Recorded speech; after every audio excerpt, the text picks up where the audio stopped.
So we're gonna have a bit of a discussion today. There's a lot of criticisms that people have of Danganronpa, and I'm not about to say that most of them are wrong. There are certainly a number of aspects of the franchise that are less than stellar, to say the least. But one common complaint that I see about Danganronpa is that it fridges multiple characters. I'll get into what fridging is exactly in a moment in case you aren't already aware. I find this an interesting topic though, so I want to take a closer look at it to see exactly what's going on, why people make that complaint, and if I personally think it has any basis. I'll mostly be looking at 4 characters in particular here: Sayaka Maizono, Peko Pekoyama, Kyoko Kirigiri, and Kaede Akamatsu. But first, let's define what fridging is so there's no confusion going forward.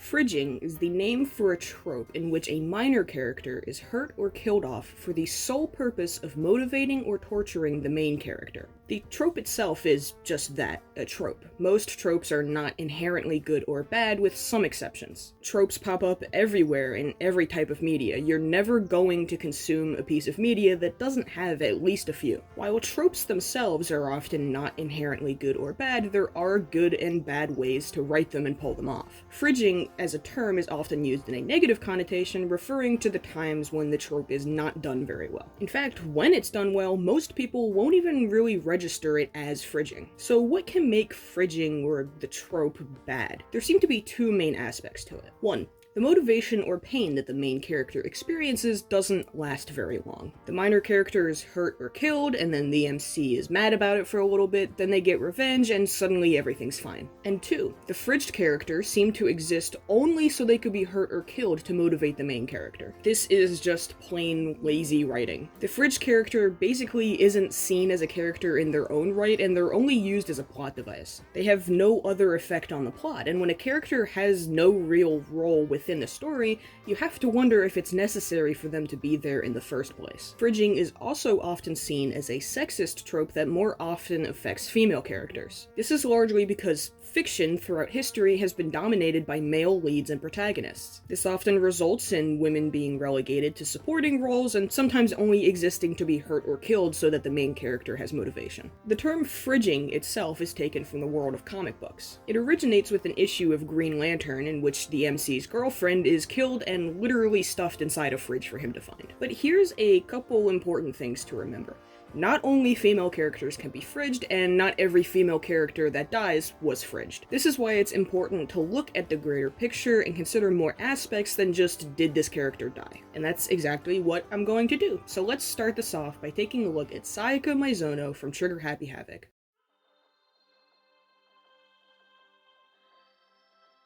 Sayaka is introduced as the ultimate pop sensation. At the start of Trigger Happy Havoc, she and our main character, Makoto Naegi, realize that they went to the same middle school. Although they never spoke and never really knew each other at all, they're still able to hold on to each other as something familiar in this new and terrifying environment, by which I mean Hope's Peak Academy. Sayaka is built up to be a pretty important character, and at first it seems like she'll act as an assistant or support throughout the game. She tells Makoto about her struggles to achieve fame as a pop idol, including having to make some decisions that she seems less than proud of. And then, bam, Sayaka is the very first person to die. The second major twist comes when it's revealed during the trial that she was the one who tried to kill someone first. This is mostly a side note, and much smarter people have discussed this already, but I think people are way too harsh on Sayaka for trying to frame Makoto for the murder, because at the time she did not know the full rules of the trial. Monokuma did not explain them until after the first body discovery. But let's get back to the point. I haven't seen it a whole lot, but there have been a few people who have pointed to Sayaka as an example of fridging. But I disagree with that pretty strongly for a few different reasons. For one, Makoto doesn't really derive any motivation from Sayaka's death other than what's needed to solve the murder and get through the trial. He was still affected by her death, definitely, because he did literally pass out upon finding her body, but I wouldn't say he was motivated by it. Second, Sayaka didn't exist just to die to motivate Makoto. Did she largely exist within the story to die? Yes, but in this case, that's a huge part of the narrative. She was so terrified by the motive video she received from Monokuma that she decided to go to the extreme and try to kill someone. This decision was ultimately what doomed her. Additionally, her death could also be viewed as serving as some sort of message to the player. Any character you become attached to can die in an instant. And the twist that Sayaka was the initial aggressor helps hint that many cases will not exactly be what they seem at first. Next, Sayaka was a decent character in her own right. She wasn't merely just a plot device. She was shown to have goals, fears, and motivations, and I can really only speak for myself here, but I was shocked and saddened when she turned out to be the first person that died. And finally, she isn't completely forgotten after her death. Makoto uses 11037 as the password in the Neo World program, and he says that it's a hint someone left behind for him when he was in trouble. She also shows up during his hallucination in Danganronpa 3. So, with all that said, here's my final verdict. Sayaka was not fridged. Now let's move along to the next character.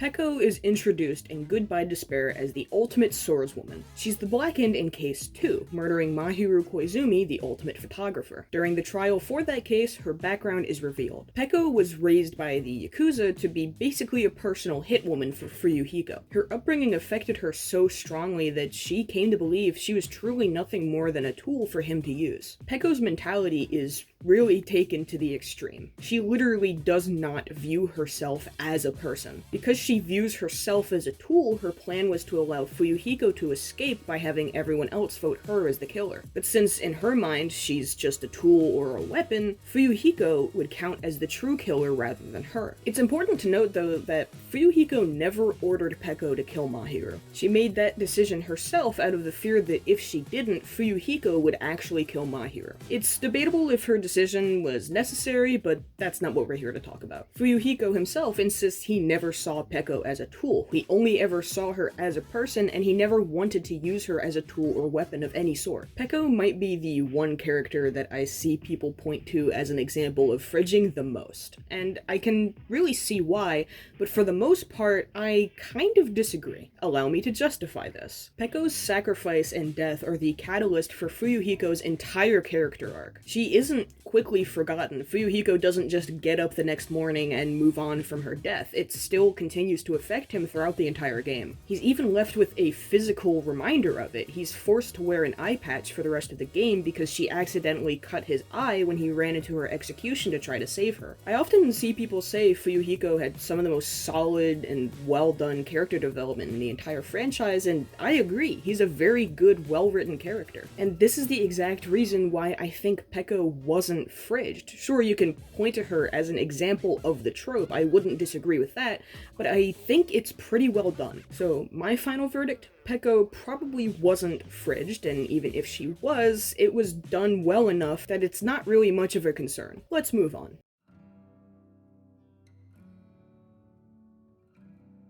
Kyoko first appears in Trigger Happy Havoc, but she later makes a return in Danganronpa 3. The anime, not V3, the game, although we will talk about that one in a moment. Danganronpa 3 features the final killing game. Each participant has a forbidden action that, if they partake in, it will kill them via a poison that is injected into their wrist from the wristband they wear. Kyoko's forbidden action was allowing Makoto to survive past the third time limit. In order to save herself, she would have been forced to kill him, which she refused to do. So Makoto survives past the third time limit, and Kyoko is poisoned, and she seems to be dead. But there's a catch. Kyoko survives. She managed to save herself with a medicine created by Seiko Kimura during the game. It keeps her alive long enough for Mikan Sumiki to later find her and revive her. Kyoko's apparent death is what pushes Makoto to actually confront Munakata, who's been basically going on a murderous rampage this entire time. People take issue with the fact that Kyoko survived at all and her death was just a fake out, but that's not what we're really here to talk about. Do I think Kyoko was fridged here? Yes, absolutely, I do believe she was. Her fake-out death served absolutely no purpose except to motivate Makoto to confront Munakata to try to stop the game, because apparently the numerous other people that had already died weren't reason enough to stop it. We also see absolutely nothing of how this event might have affected Kyoko herself, because she isn't seen again until like the final 20 seconds of the show. We don't see if she has lingering effects from the poisoning. We don't see anything of any fear she might have felt that Seiko's medicine wouldn't work. And because Kyoko doesn't show up until the very end of the show, we see no sort of joyful reunion between her and her friends. We don't see Makoto and Hina relieved to know that she's still alive. Hell, we don't even get any elaboration on exactly how Mikan revived her with no medical equipment on hand. Don't get me wrong, I'm ultimately glad that Kyoko survived because I absolutely adore her, but her fake-out death could have been handled significantly better. And in case I hadn't made it very clear by now, I think Kyoko was fridged here. But I'm honestly not surprised because Danganronpa 3 in general has a whole lot of problems. It has two of the most confusing and nonsensical antagonists in the entire franchise, and it also has racism the character, so Kyoko being fridged is really just par for the course. But anyway, moving on now.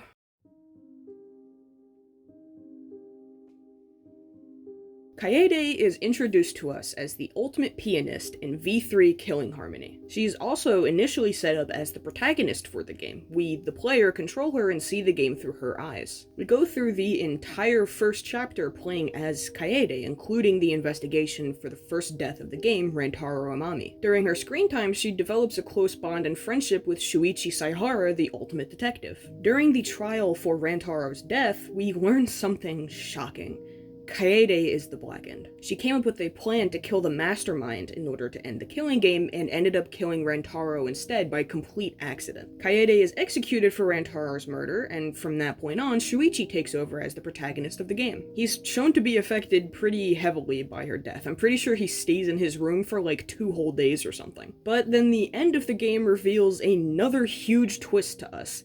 Kaede was not the one who killed Rantaro. The true murderer was the mastermind, Tsumugi Shirogane. She just took advantage of Kaede's plan and used it to frame her as the killer. I've seen so many people say Kaede was fridged, and I think this is the one I most strongly disagree with. Kaede wasn't just some minor character in the game who either murdered or got murdered. Up until the discovery that she was the Blackened for the first case, she was literally the protagonist. Fridging typically happens to a minor character, and it would feel extremely odd to call Kaede a minor character. Similar to Fuyuhiko and Peko, Shuichi also doesn't just move on from Kaede as soon as she's dead. Like I mentioned before, he's pretty fucking depressed about it for a day or two. And even when he starts to get back on his feet, he doesn't forget about Kaede. Plus, Kaede, and by extension Rantaro, becomes pretty significant again when it's revealed that she wasn't the real murderer. And for one final point, Kaede being revealed as the twist killer for the first case serves to contribute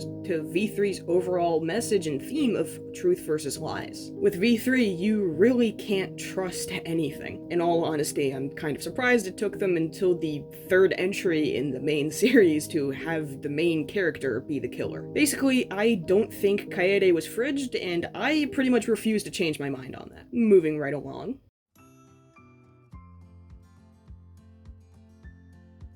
There's a few other characters that I've seen people say are examples of fridging, and the 3 that I'm going to talk about specifically here are Sakura Ogami, Mahiru Koizumi, and Shisa Yukizome. I'll just lump them all into one section here because I don't really think I need to make a separate section for each one. To start, I disagree with the idea that Sakura and Mahiru were fridged. Sakura was very clearly a good character in her own right, and she was significant in the story up until her death. Yes, Hina was affected by her death, but that should happen when a character dies. Other characters should have a reaction to their death. Just because character A has some sort of response or a reaction to character B's death doesn't mean character B was fridged. I see Mahiru as being somewhat similar to Peko, especially since it initially seemed like her death was going to be the catalyst for development for Hiyoko, but that kinda got cut short when Hiyoko died the very next chapter. I could honestly make a whole video on how Hiyoko was done dirty, but that's besides the point. For Chisa, I'm a bit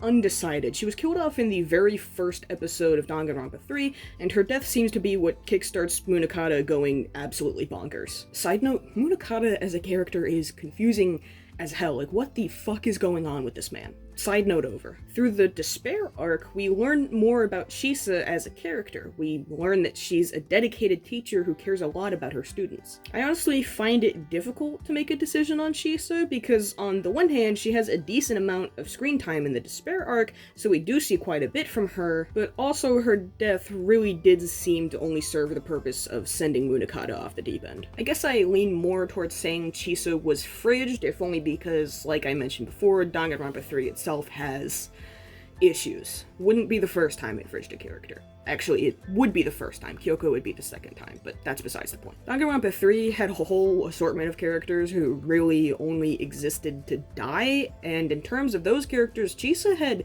significantly more screen time and impact than a good number of them, so she's got that going for her at least.